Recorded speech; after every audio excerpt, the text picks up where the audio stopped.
ఇమీడియట్గా Google search చేయటము, లేకపోతే పక్కవాడిని చూడటము, ఎవరినో పట్టుకొని నాకు ఒక కేసు అయ్యనటం అంతే. నాకు డివోర్సే కావాలి అంటే ఎందుకు నీకు డివోర్స్? నువ్వు డివోర్స్ తీసుకుంటే రేపు నీ పిల్లల భవిష్యత్ ఏంటి? ఇప్పుడు మనం ప్రేమ అనేది తల్లి తండ్రి ఇద్దరి దగ్గర నుంచి వచ్చే మంచి చెడు వాళ్ళిచ్చే దాంతోటే మనం ఎదుగుతాం.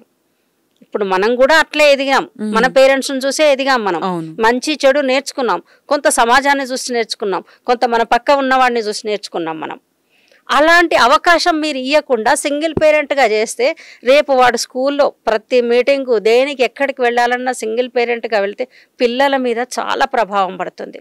వాళ్ళు మానసికంగా ఎదగలేకపోతున్నారు సింగిల్ పేరెంట్గా ఉన్నప్పుడు. అవును, చాలా చాలా ప్రాబ్లమ్స్ వస్తున్నాయి పిల్లలు. వాళ్ళకు కూడా ఏమవుతుందంటే సింగిల్ ఇరిటేషన్ ఎక్కువైపోతుంది. ఎందుకంటే ఆ ప్రేమ అనేది తండ్రి దగ్గర తల్లి దగ్గర డిఫరెంట్గా అనుభవిస్తారు పిల్లలు. ఆ చైల్డ్హుడ్ అంతా పోయి సింగిల్ పేరెంట్గా ఏదో ఉద్యోగం చేసుకుంటూ, అబ్బాయో లేకపోతే ఫాదర్ ఏదో ఉద్యోగం చేసుకుంటూ పిల్లల్ని తీసుకెళ్ళి ఏ క్రస్టన్నో లేకపోతే ఎక్కడనో వదిలేసి వెళ్ళిపోతారు. దాంతో తల్లిదండ్రుల ప్రేమ అనేది కరువు అవుతుంది.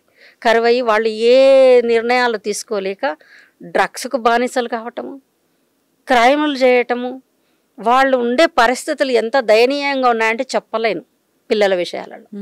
అందుకోసమనే తల్లిదండ్రులకు చెప్పేది ఏంటంటే, నేను పిల్లలు ఉన్న చోట అమ్మ ఒక్కసారి ఆలోచించండి నాన్న, మీరు కూడా ప్రతి వాళ్ళు కూడా, ఆ భార్య కానీ భర్త కానీ ఆలోచించండి. పిల్లల భవిష్యత్తును అంధకారం చేయొద్దు. పిల్లలే మనది యంగ్ ఇండియా అని అందుకే అంటాం కదా, మన దగ్గర పిల్లలే కదా మనకు. అవును, భారత పౌరులు అని చెప్తాం కదా, మరి భావి భారత పౌరులు వీళ్ళని యంగ్ ఇండియా అని చెప్పుకుంటాం కదా. యంగ్ ఇండియా అంటే అదే అమ్మా. మన దగ్గర పిల్లలకు సరి అయిన పోషణ, వాళ్ళకు సరి అయిన అవగాహన, వాళ్ళకొక దారి చూపించేది ఆ తల్లిదండ్రులే. ఆ తల్లిదండ్రులు ఒక్కసారి ఆలోచించాలి. నియంతృత్వంతో ప్రజా ఉద్యమాలను ఆపగలరా?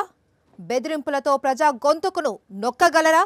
తెలుగువారి మనస్సాక్షి సాక్షి టీవీ. సాక్షి టీవీ ప్రసారాల కోసం వెంటనే మీ లోకల్ ఆపరేటర్ను సంప్రదించండి.